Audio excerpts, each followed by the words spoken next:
Bismillahirrahmanirrahim. Rabbi shrah li sadri wa yassir li amri wa hlul 'uqdatam min lisani yafqahu qawli. Allahumma shalli wa sallim ala habibika Mustafa sayyidina Muhammadin wa ala alihi wa sahbihi asma'in nama ba'du. Yang sangat saya hormati Ketua Yayasan Badar Wakaf Habib Hasan Al-Munawwar. Juga di sini ada Bapak Rektor Pak Bejo, ada Direktur RSI Bapak Mas Yudi, para pembantu rektor, para dekan, semua yang hadir saya hormati. Ini karena acara kampus, acara rileks, saya akan menyampaikan kajian ilmiah secara rileks bahwa ini meringati tahun baru itu jelas salah ini bukan tahun baru, ini tahun terakhir karena ini tanggal 29 ya 29, jadi ini meringati akhir tahun. Tapi karena rektornya itu orang bejo, dalah itu nggak ada yang nyoal kesalahannya. Jadi ini orang pinter sama orang bejo itu hebat, orang bejo.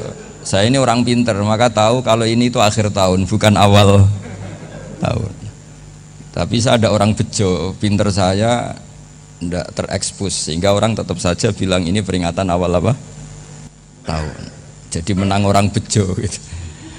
Ini akhir tahun apa awal tahun? Hari ini akhir tahun, berarti ini peringatan apa? Akhir tahun.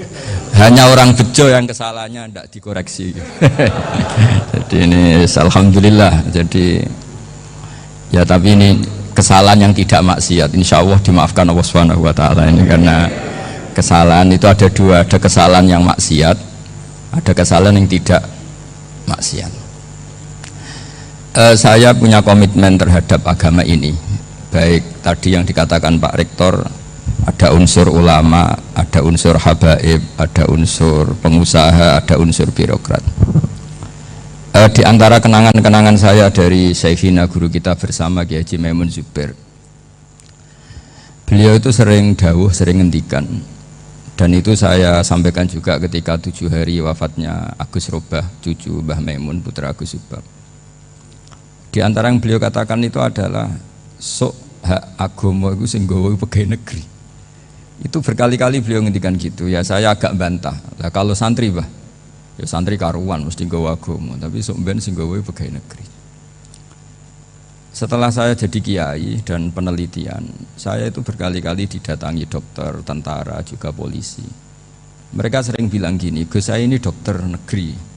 Saya ke NTT, ke Papua, karena saya muslim, berkebutuhan Islam, maka dibikinkan musola, dibikinkan masjid. Kalau kiai tidak bisa, bikin sendiri urunan, mau narik siapa gitu. Mau narik tarikan di jalan yang mau nyumbang siapa. Tapi kalau kebutuhan negara, karena tugas negara, ya difasilitasi negara dan tidak dianggap misionaris karena negara. Begitu juga di beberapa negara yang non muslim kayak di Argentina, di Venezuela, itu ada masjid, ada kajian Islam ya karena duta besar, dan itu aparat negara. Disinilah kearifan para ulama berkoalisi dengan umarok dengan makna yang positif, bahwa agama ini harus ditopang umarok, sistem negara. Tentu di situ ada tentara, ada polisi, ada macam-macam. Kita sebagai kiai juga nggak berdaya di depan para bandar narkoba apa-apa kalau nggak ada BNN. Kita mau apa dengan korupsi kalau nggak ada KPK. Sehingga kearifan para guru-guru kita, mulai Mbah Maimun, bapak saya sendiri, NU, Muhammadiyah, semua ormas-ormas Islam itu pasti maulah kerjasama. Karena kita siapa ya kalau nggak kerjasama. Dan di antara pesan Rasulullah SAW adalah yaduwahi ma'al jamaah. Jadi apa ya, kebersamaan itu sudah berkah, fa inna yadallahi ma'al jamaah, jadi berkah.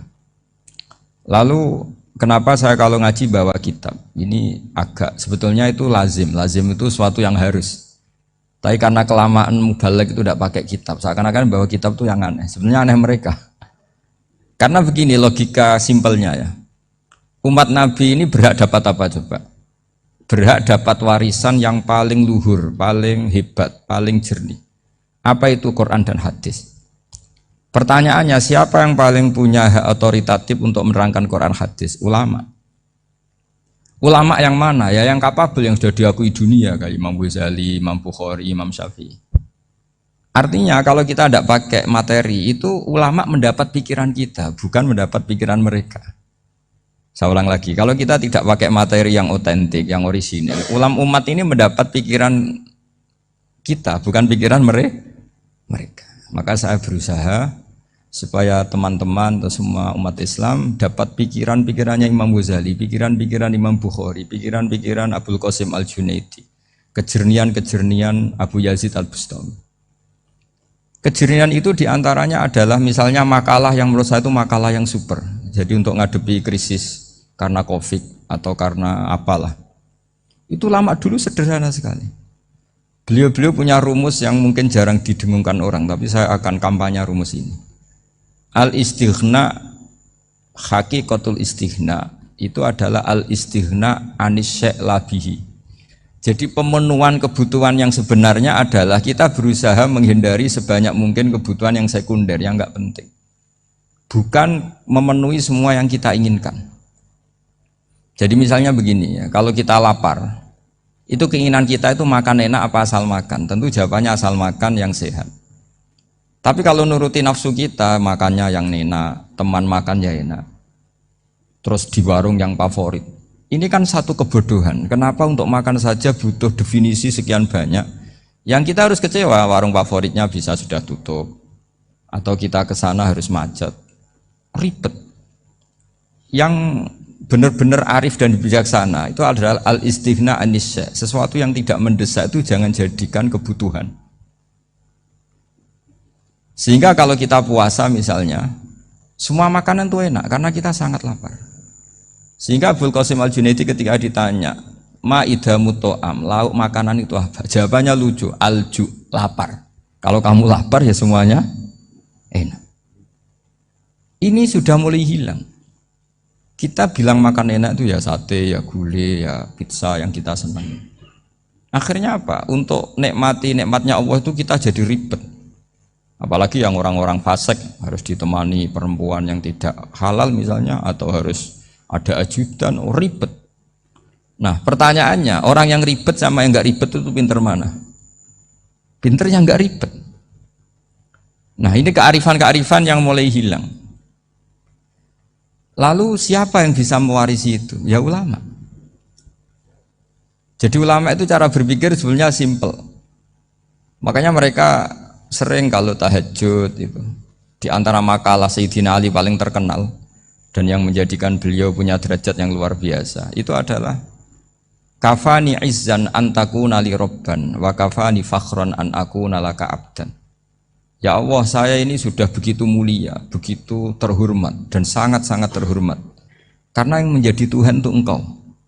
Jadi rumus pertama itu karena menjadi Tuhan itu Engkau. Hanya Tuhan yang abadi, Tuhan yang pertama, hanya Tuhan yang al-awwal.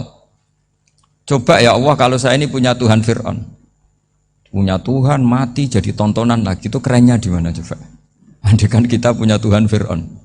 Atau punya Tuhan yang asal-usulnya manusia, apapun hebatnya manusia itu, kita punya Tuhan manusia itu. Tuhan yang lapar, yang kalau nggak makan mungkin pingsan, mungkin bisa kena COVID, nanti Tuhannya diisolasi, kayak apa?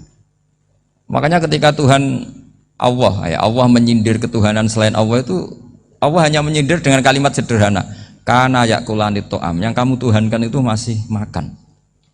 Artinya kalau nggak makan ya lemes. Jadi lama-lama ada orang gini, alhamdulillah tadi Tuhan mampir ke saya, kelihatannya lapar, setelah tak kasih makan sehat lagi. Susah nggak punya Tuhan yang seperti itu.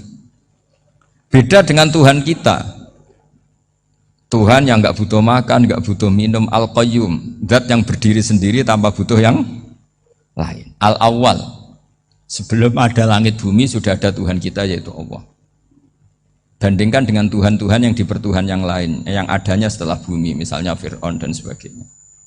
Sehingga Sayyidina Ali pertama jadi kebanggaan apa? Kafani izzan antakuna li robban. Saya ini keren betul, karena punya Tuhan yaitu Engkau. Tuhan yang lahul asma'ul husna, Tuhan yang semuanya punya kebaikan, punya keabadian, punya keagungan. Terus wa kafani fakhron an akuna laka abdan, dan saya bangga sekali karena saya menjadi hambamu. Kalau saya jadi hambanya Pak Rektor ribet kan, sudah tak hormati ternyata nanti tidak rektor, ya kan ribet kan, terus pokoknya ribet, jadi budaknya manusia itu ribet. Makanya ada seorang wali datang ke temannya yang jadi presiden atau jadi raja. Datang ke situ karena tidak punya uang, mau minta uang karena temannya raja. Setelah sampai sana ternyata temannya ini karena orang soleh pas berdoa, ya Allah saya minta ini, minta ini, minta ini. Terus si wali tadi pulang. Tanya, kenapa kamu pulang? Ternyata dia sama, masih minta-minta kayak saya. Jadi sederhana dia. Sama-sama minta kamu, minta zat yang kamu mintain katanya. Jadi dulu itu orang itu sebegitu dekat dengan Allah. Sehingga si raja ini terus ketemu wali tadi tanya, kenapa kamu menyepelekan saya padahal sekarang saya raja. Terus ditanya sama wali tadi, karena temannya, kalau kamu di padang pasir tidak bisa minum dan harus minum 1 gelas, dengan ongkos kamu harus mengasihkan semua kerajaan kamu demi minuman itu. Pilih mana, minuman apa tetap jadi raja? Ya saya milih bisa minum. Saya tidak raja tetap hidup, tapi kalau nggak minum mati. Bagaimana Anda bangga dengan satu kerajaan sing la yusawi kak samain, yang tidak sama dengan segelas air. Jadi artinya terus mereka melihat jadi raja itu ya biasa, jadi presiden biasa, jadi rektor biasa. Karena mereka biasa berlogika hakikatul izzah itu ya taqarrub ila Allah, yang benar-benar terhormat itu ya dekat dengan Allah. Begitu seterusnya mereka bikin paradok-paradok yang aneh, tapi itu menjadi pelajaran. Bapak saya Ki Nur Salim itu senang baca anekdot Nasiruddin Koja. Itu kalau bikin orang-orang aneh, itu dia datang ke satu pesta, pakai baju lusuh, pakai sarung lusuh atau celana lusuh, sama Sohibul Bait yang punya acara dibiarin. Setelah dibiarin dia pulang pakai jas, pakai dasi, pokoknya keren. Dihormatin, pakai alpat, pokoknya dihormatin, silakan. Pas dia disuruh minum, minumannya itu disokkan saja ke sakunya. Jas, kamu harus minum yang banyak, karena kamu yang dihormati, bukan saya. Terus makanannya semuanya diletakkan di saku, ada yang apa, ayo kamu makan yang banyak. Alpatnya juga gitu, dikasih sate, apa, ayo kamu makan yang banyak. Mereka tidak melihat saya, melihat kamu. Akhirnya orang satu pesta itu istighfar semua, berarti kita ini salah. Terus dia pidato, kenapa kamu uang gitu? Tadi saya datang, orangnya sama. Gara-gara beda pakaian, penghormatannya beda. Berarti yang berhak dapat makanan ini jasa ya, bukan saya. Betapa naifnya kita sebagai orang. Ternyata kita masih hormat sesuatu yang seperti itu, yang atribut lah. Jadi orang-orang sufi itu orang yang bisa menertawakan dunia. Akhirnya ya, pertama dia dianggap orang gila, masa jas dikasih makan, dikasih minum. Tapi secara fikih dia benar, haram dia makan. Karena pas dia datang dibiarin, setelah pakai jas dikasih makan. Berarti hakikat yang dapat rezeki siapa? Jasnya apa orangnya? Jasnya apa orangnya? Jasnya. Jadi itu orang-orang sufi, kearifan orang-orang dulu itu bisa ngelola hal-hal yang keseharian menjadi luar biasa. Ada seorang wali melihat istrinya makan 1 piring, anaknya makan 1 piring. Ditanya, kalian kenyang? Wah kenyang sekali. Melihat anaknya minum kopi 1 cingkir, seneng. Kalian seneng sekali. Wah kalau seneng dengan hal-hal yang murah bisa, ngapain harus seneng dengan hal-hal yang mewah? Bodoh sekali saya. Sehingga terus mereka bisa qanaah. Qanaah itu ya hidup itu simpel, sederhana. Jadi tentu saya tidak akan ngomong yang muluk-muluk, selain itu tidak bidang saya juga apa ya. Kita ini butuh obat di kondisi Covid seperti ini, butuh kesederhanaan, butuh apa ya? Istighna tadi. Kita harus istighna billah an ghairillah. Jadi sudah cukup bahwa Allah ini segalanya. Sehingga tadi saya dengarin himnenya Unisula, yang paling saya kagum adalah dimulai dengan kalimat-kalimat thayyibah. Di antara tugas suci Nabi Ibrahim dan semua Nabi adalah wa ja'alaha kalimatam baqiyatan fi aqibi. Nabi Ibrahim itu Nabi yang diberi gelar Allah. Dia adalah Nabi yang menjadikan kalimat tauhid itu kalimat yang abadi. Fi aqibi, di anak turunnya, di semua generasinya. Baik anak turun karena gen maupun karena pembinaan, karena pendidikan. Ini penting sekali saya utarakan karena apa? Satu kehidupan itu sebenarnya digerakkan oleh kata-kata, oleh moto kalau orang bahasa modern. Sehingga banyak ulama mengatakan al-ibarat kutun li'ailatil mustami'in, bahwa redaksi atau moto atau pegangan hidup itu penggerak kehidupan. Sehingga sebetulnya manusia itu digerakkan oleh kalimah-kalimah itu, oleh moto-moto itu, oleh prinsip-prinsip hidup itu. Misalnya orang Palestina itu tiap hari ke pasar gitu. Mereka ke laut itu. Ditanya, kenapa tidak takut tembak Israel? Jawabannya lucu. Kena tembak ya mati, nggak makan ya mati. Nggak kerja ya mati. Ya sudah, sama-sama mati ya mendingan aktivitas normal. Tapi saya tidak menyarankan itu untuk melawan COVID. Ini cerita saja nanti. Kamu jangan provokator itu. Karena ini wilayah sensitif. Jadi banyak orang yang poligami, kalau ditanya alasannya gitu, istri satu ya cerewet, dua ya cerewet, mendingan 4 ya banyak ya gitu. Tapi ada yang kebalikan, istri satu cerewet saja hampir jantungan, apalagi 4, tinggal matinya kan gitu. Itu semua yang menggerakkan itu kalimat. Kalimat itu satu pegangan. Banyak orang loh yang nggak ingin jadi rektor tuh banyak loh Pak Bejo. Jangan kira semua dosen ingin jadi rektor. Melihat rektor sibuk rapat mempertahankan reputasi Unisula atau sering pegang kepala, ngapain repot-repot? Jadi tukang sapu aja dapat gaji, ngopi, rokokan, selesai. Bodoh amat jadi rektor, mikir orang banyak loh orang yang nggak ingin jadi presiden tuh banyak, karena ngopi nyaman, nggak ada yang ganggu, mau tidur sampai jam 9 siang juga nggak ada yang ganggu, sehingga mereka melihat pegawai negeri itu gak keren, orang kok diatur jam, disiplin. Itu memang cara Allah membagi rahmat. Mau kamu apakan coba? Cara syukurnya dia seperti itu. Bapak saya dulu tuh sering ngajarin saya, diajak jalan-jalan pagi-pagi. Melihat orang ngopi, makan uduk itu bapak seneng. Kok enak jadi wong awam. Ngene esuk-esuk nyemak bocah kesel kabeh kono enak ngopi, rokokan. Bapak kadang iri sama orang awam itu iri. Sudah gitu berharap masuk surga kan enak sudah gitu. Tahu-tahu mati, tidak tahu ke surga apa ke neraka ya tidak tahu. Jadi nah, orang dulu itu orang yang bisa mensederhanakan dunia. Sehingga ya sudah cara bahagia. Makanya saya alhamdulillah saya ini kerjasama sama UII sama beberapa kampus. Memang amdan itu sengaja. Kampus itu ya punya sistem yang nggak bisa mewakili sistem kiai. Kiai juga punya sistem yang nggak terwakili oleh kampus, juga sebaliknya saling melengkapi. Saya sering ketemu rektor UII, rektor kampus-kampus Islam. Mereka cerita, Gus, pendidikan pondok harusnya dimodernkan gini-gini. Saya bilang, kalau pondok modern kayak kampus, itu nanti saya ketemu Allah tidak bisa jawab. Kenapa Gus? Saya beri contoh gini. Kalau misalnya perempuan perawan lah atau apa saja, namanya perempuan, mau tanya tentang menstruasi atau haid. Kalau semuanya sistem kampus, dia harus kuliah dulu. Registrasi dulu, kuliah dulu, bayar dulu, dan dapat jawabannya nunggu mata kuliah pas itu.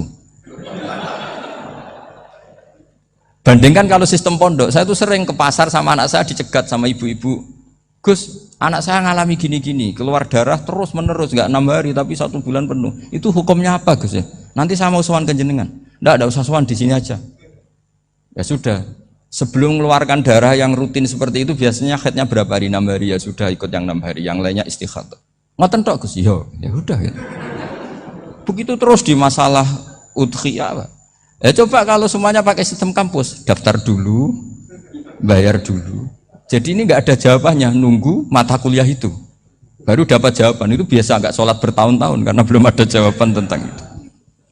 Nah itu kalau misalnya orang mati, tahunya cara apa memulasara jenazah itu nunggu kuliah dulu, pas mata pelajaran itu dulu, baru menangani orang mati. Berarti orang mati itu tergeledak semua. Tapi kalau kiai kan enggak. Kesini orang mati terbakar, kalau dimandiin malah badannya copot-copot, itu gimana hukumnya? Ini ada orang mati Gus Kendat, ini disolati apa enggak? Ada orang mati apa itu oplosan ya, itu disolati enggak? So sering ditanya gitu. Gak usah registrasi Pak Rektor, gak usah registrasi, gak usah daftar, gak usah seminar. Makanya kalau orang kampus wani kiai itu ya kualat tenan itu, karena ini yang on time ya. Tapi pondok seperti saya ya ikrar seikrar-ikrarnya pentingnya kampus karena melatih efisiensi waktu, disiplin, tata kelola manajemen sehingga kita ya hormat. Tapi tadi Kita harus saling melengkapi, sehingga saya tunjukkan ke publik bahwa saya hormat sekali sama polisi, sama tentara. Coba kita bisa apa ngadepi bandar narkoba kalau enggak polisi? Bisa apa coba menjaga NKRI kalau enggak tentara? Begitu juga, ya sudahlah kita memang fa'inayadawahi ma'al jamaah, kita berkah itu kalau bersama-sama, enggak bisa kita sendiri. Nah lalu orang kayak saya itu ya beberapa kali sebetulnya saya itu ditawanin jadi dokter honoris causa apa. Kekhawatiran saya satu Pak Bejo, takut pas enggak punya uang, itu dok. Dokter kok gak di duit kan gak pantas gitu. Jadi repot gitu, daripada beban lah sudah lah, nggak usah dokter. Jadi kalau nggak punya uang ya pantas, terus kalau ngebis ya pantas. Suatu saat kalau mati nggak ada yang hadir ya pantas, nggak dokter gitu. Kalau sudah dokter kok masuk neraka, dokter kok masuk neraka, kayaknya apalagi rektor kampus Islam kok masuk neraka itu kan kok kayak nggak pas itu. Misalnya rektor Unisiola ditanya mungkar nakir, nggak bisa kan kayak gimana gitu. Makanya harus sering ngaji saya supaya nggak malu di depan mungkar nakir. Masa rektor ditanya mungkar nakir nggak bisa. Harus berani bentak. Ini saya rektor loh Pak mungkar nakir. Masa kalau wali-wali dulu berani. Masyhur di cerita wali-wali ditanya marabbuka manabuka. Saya ini guru tauhid.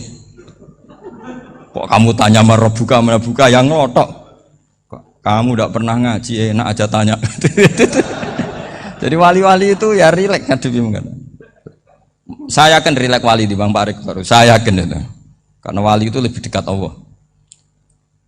Sehingga orang dulu itu saya ulang lagi ya, ada satu kearifan namanya hidup itu apa? Hidup itu adalah cari sebanyak mungkin supaya hidup itu tidak tergantung pada banyak hal. Sehingga misalnya cara berpikir orang-orang modern itu sebenarnya banyak orang-orang ilmuwan yang nggak ngagumi Amerika. Bukan karena angkuh ndak. Untuk mempertahankan kebesaran negara sebesar itu, kebutuhan listriknya besar, kebutuhan tentaranya besar, kebutuhan apa. Sementara negara kayak Venezuela atau Swiss kebutuhannya ada banyak. Pertanyaannya, yang tergantung dengan banyak hal sama yang tidak tergantung banyak hal, itu pinter mana? Kalau dibalik pertanyaannya gitu, negara-negara maju itu tidak keren kalau dibalik pertanyaannya. Orang yang untuk mempertahankan eksistensinya banyak, butuh banyak hal, dengan yang tidak butuh banyak hal, itu pinter mana? Orang yang bahagianya nunggu jadi dokter, nunggu jadi kiai besar, kiai viral, dengan orang yang bahagia cukup dengan ngopi, itu pinter mana? Tapi kalau dibalik pertanyaannya, orang yang tahunya nikmat hanya kopi, dengan nikmat yang banyak, pinter mana? Makanya Mbah Mun tuh kalau guyon itu lucu. Terima kasih kalau dimarahin istri. Bagus lah marahin saya mah, kalau mari togo ribet. Jadi enteng saja. Tapi kita sekarang tuh karena nafsu ya, sehingga ngadepi hidup ini ribet. Ulama dulu kalau mau mati itu senengnya bukan main. Sudah lama saya ini ingin gak maksiat. Kayaknya gak maksiat paling efektif itu mati. Ya tidak apa-apa Gusti, kalau sebaiknya mati ya mati aja. Enteng saja. Jadi melihat kematian itu akhir dari segala keburukan atau potensi keburukan. Apapun baik kita sekarang, suatu saat mungkin kita nggak baik. Yang bisa menghentikan ketidakbaikan atau potensi ketidakbaikan itu apa coba? Mati kan? Berarti mati itu mengerikan apa menyenangkan? Mesti kamu tidak berani menjawab. Meskipun secara ilmu kamu berani, tapi secara rasa agak berani kan? Saya ulang lagi ya, yang bisa menghentikan keburukan atau potensi keburukan itu apa coba? Apa? Kematian. Berarti kematian itu menyenangkan atau menyusahkan? Apapun kamu tidak berani jawab karena kamu agak-agak duniawi itu kelihatannya. Tapi secara ilmu, kamu tahu kan kalau mati itu tidak buruk-buruk banget. Karena apa? Itu akhir dari segala keburukan. Sehingga Nabi ngajarkan kalimat itu begitu luar biasa. Allahumma ahyini maka natil hayatu khairan li wa tawaffani maka natil wafatu khairan li. Nabi melihat dunia itu begitu indah. Ya Allah, kalau saya ini hidup, anggap saja hidup ini ziyadatan li fi kulli khairin, menjadi modal saya menambah segala kebaikan. Jika suatu saat saya mati, anggap mawon rohatan li min kulli syarrin, itu akhir dari segala keburukan saya. Sehingga mati hidup ya baik karena di situ kita bisa berkontribusi beramal soleh. Mati juga baik karena mengakhiri segala keburukan. Nabi nate ngendikan lagi, ajaban li amril mukmini inna amrahu kullahu khair. Orang mukmin itu mengagumkan, semuanya baik. In asobathu na'ma syakara fakana khairan lah. Kalau baru dapat nikmat, dia syukur, maka itu baik. Wa in asobatu dharra sabara. Kalau dapat masalah mereka sabar, itu juga baik. Sehingga orang mukmin dua sisinya pasti baik. Itu juga kalimat, maksudnya moto atau pegangan hidup. Nah berikut ini saya beri contoh, ini kenangan saya, ini contoh terakhir. Masalah jadi orang terkenal maupun tidak. Di sini dicontohkan Imam Ghazali di halaman 367 di kitab saya 367, juznya 3 di kitab Ihya Ulumuddin. Di sini beliau cerita betapa untuk menjaga ikhlas sebaiknya orang itu tidak terkenal, tidak syuhrah, tidak terkenal. Oke, itu kita sepakat ya, karena kalau terkenal mungkin orang dipaksa publik dengan tanda kutip untuk selalu berbuat baik, tapi karena jaim lah, jaga image atau apa. Tapi ketika dibalik pertanyaannya, kamu rela yang terkenal itu orang nggak benar, sementara yang orang benar itu nggak terkenal. Lalu masyarakat taunya yang tidak benar. Kalau pertanyaannya dibalik gitu, orang baik wajib terkenal enggak? Kalau pertanyaannya dibalik seperti itu. Dokter yang benar tidak terkenal, yang malpraktek terkenal. Kamu ingin kondisi seperti itu? Gak ingin kan? Kampus yang bagus gak terkenal, kampus yang bagus gak terkenal, yang gak bagus. Nah, artinya apa? Gara-gara olah kata, olah pikiran, ini logika jadi rubah. Lagi-lagi apa? Jawaban itu ada di kata-kata sebetulnya. Makanya bab-bab seperti ini tidak usahlah kita berdebat, berpolemik, sebaiknya orang itu humul, menutup diri, apa sebaiknya orang terkenal, itu nggak perlu seperti itu. Sudah terserah Tuhan saja. Makanya saya mulai dulu ngaji sampai sekarang itu ya tidak punya punya ikon tertentu atau punya website tertentu, enggak. Sudah terserah pangeran, sudah. Saya juga tidak sok suci materialistik atau enggak, ya tidak mikir saya. Bukan apa-apa ya, karena saya ini kiai, jadi biasa urusannya sama Allah, tidak sama makhluk, jadi pusing kalau sama sarah-sarahnya makhluk itu pusing. Meskipun rektor kalau nasihati saya pasti tidak saya terima, itu tetap makhluk, itu sudah ada ngefek kalau saya itu sudah ada itu. Bukan karena saya sombong, ya memang makhluk betul gitu, bukan. Cuma nasibnya bejo aja, tapi makhluk tetap makhluk. Saya beri contoh ya.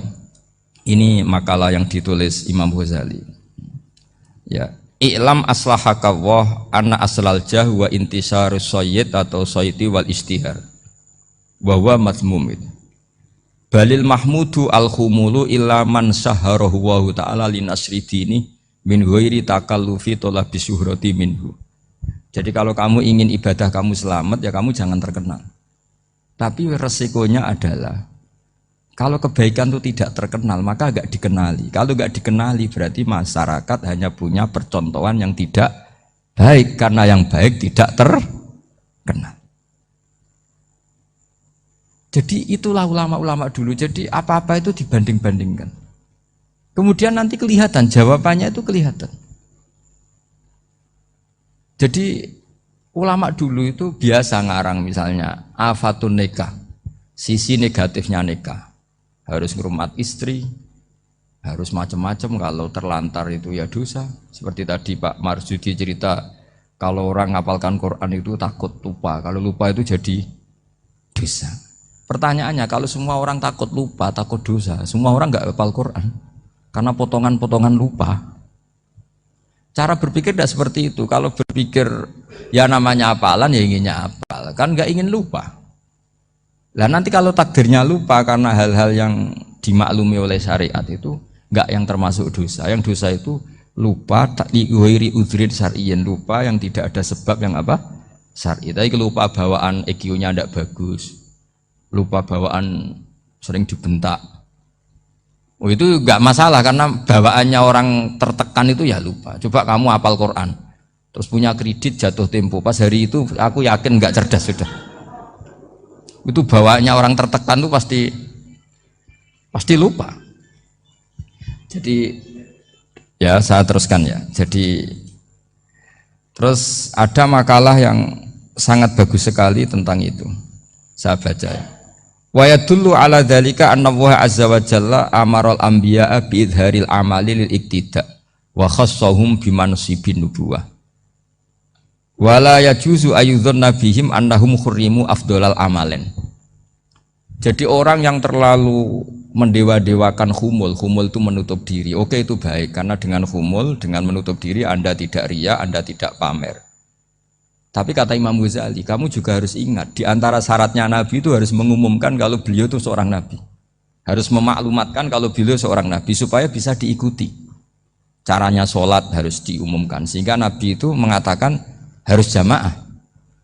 Karena dengan cara jamaah itu bisa shollu kama ra'aitumuni usolli. Coba kalau Nabi sholatnya nggak diperlihatkan, kamu harus sholat yang benar. Caranya gimana ya Rasulullah? Itu rahasia. Bingung nggak kira-kira? Bingung nggak? Ya misalnya amal rahasia selalu lebih baik. Terus ada pertanyaan, Nabi ngendikan kamu sholat yang benar. Caranya gimana Nabi? Ya itu rahasia. Terus gimana coba? Tapi Nabi ngendikan apa? Shollu kama ra'aitumuni usolli. Ya sudah kamu sholat, niru saya sholat. Berarti Nabi sholatnya diperlihatkan apa disembunyikan? Diperlihatkan. Jadi begitu juga saya berkali-kali bilang, orang tahu kalau itu bidan ya berdasar tulisan itu bidan. Tahu kalau itu dokter gigi ya itu dokter gigi. Jangan sampai gara-gara tidak ada tulisan mau beli alat bangunan di dokter gigi. Mau periksa gigi di toko bangunan. Gara-gara apa? Nggak ada maklumat. Nah, di sini ulama-ulama selalu memaklumatkan dirinya. Termasuk Imam Ghazali ketika ngarang kitab dinamai Ihya Ulumuddin, bahwa kitab ini bisa menghidupkan ilmu-ilmu agama yang mulai hilang. Begitu seterusnya.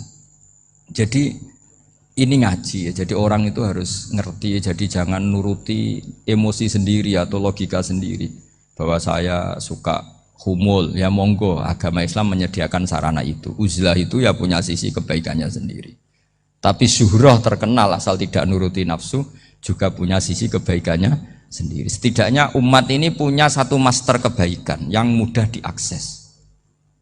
Tapi tadi saya ulang lagi, jangan karena hadun nafsi, jangan karena kepentingan pribadi. Makanya di sini disebutkan wa yadullu ala dzalika ay ala syuhrah anna Allah taala amarul anbiya bi dzaril amal lil iktida.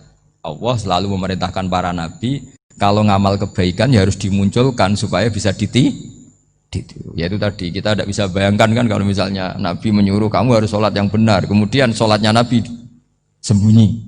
Kalau ditanya, Nabi saya niru siapa? Wah itu rahasia, kamu nggak boleh lihat sholat saya takut tidak ikhlas. Ribet kan?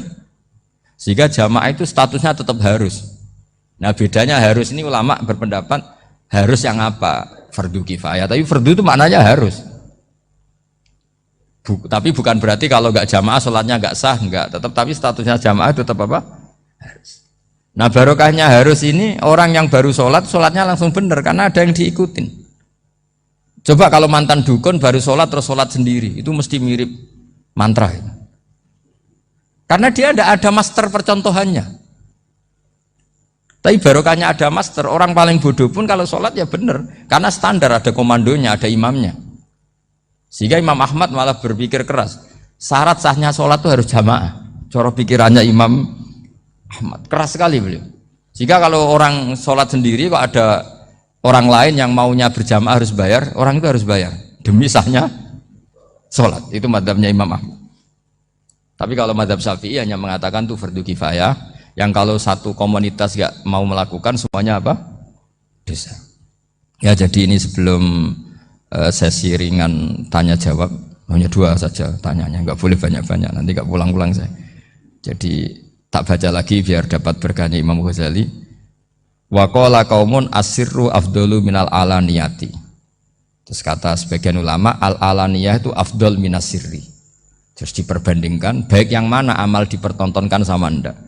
Terus kata Imam Ghazali, kalau orang itu bisa jaga tidak riya, maka sebaiknya dipertontonkan karena kebaikan harus yang muncul, bukan yang tidak baik yang muncul. Makanya ketika Unisula memaklumatkan diri sebagai ingin jadi generasi khairah ummah, itu kalau diterjemah itu kan wow, khairah ummah, umat terbaik. Itu kan ya kayak agak angkuh. Tapi nggak apa-apa, itu nggak apa-apa. Masa kita kampanye Unisula siap degradasi moral kan ya lucu kan. Masa jualan gitu kan ya lucu. Ya sudah, kita memang ingin mengkhidmati ummah, berbakti dengan umat, membantu supaya jadi generasi khairan apa? Umat. Tidak apa-apa, dimaklumatkan supaya dengan itu umat punya sarana. Oh kalau ingin jadi khairan ummah, kuliah di sini. Jangan lalu enggak gitu. Ya sama kita dokter, maklumatkan saja dokter gigi, dokter kandungan, dokter bedah. Sehingga orang kalau mau bedah ya jangan ke dokter kandungan. Jadi barokahnya maklumat ya. Jadi saya mohon sekali ini, saya sendiri sebetulnya orang yang enggak siap terkenal sebetulnya, tapi ya sudah terserah Allah saja. Kalau itu cara Allah menyebar kebaikan, ya monggo. Pokoknya kita tawakal saja sama Allah Subhanahu wa Ta'ala. Ya, saya kira demikian. Assalamualaikum warahmatullahi wabarakatuh. Ya Rabbi